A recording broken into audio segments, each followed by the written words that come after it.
5:43. Last month, Canada's government voted to legalize recreational marijuana. And in a matter of months, the sale of cannabis is expected to become a multi-billion-dollar business. 7 Action News reporter Matthew Smith is live in downtown Detroit to explain how the change in law could create issues at the border. Matt?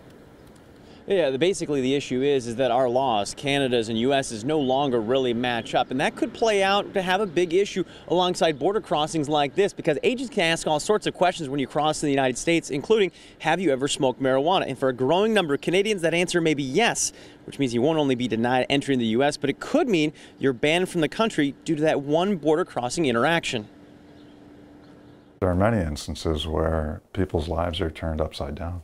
You may not think it's a crime here in Canada, and it's not, but it does equate to a crime there. And that's the key. Andrew Porter is an immigration lawyer in Windsor, and he says the agents themselves use discretion and interactions can vary. But the reality is, if you approach a border and get asked that question, you're required to answer truthfully. And with the legalization of marijuana in Canada coming this year, many are openly wondering if the law will change on this side of the border to account for this. According to Customs and Border Patrol, no. They told me nothing is in the works for change, releasing a statement saying, in part, U.S. Customs and Border Protection enforces the laws of the United States. Although medical and recreational marijuana may be legal in some U.S. states, in Canada, the sale, possession, production, and distribution of marijuana all remain illegal under U.S. federal law, end quote.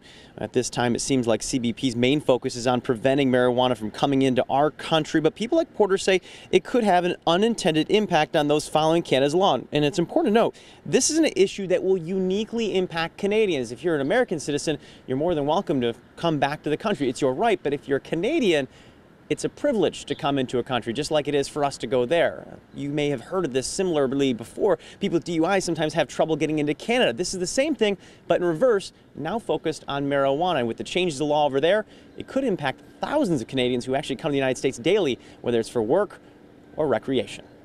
And we're live alongside the border this morning. Matthew Smith, 7 Action News. Thank you very much, Matthew.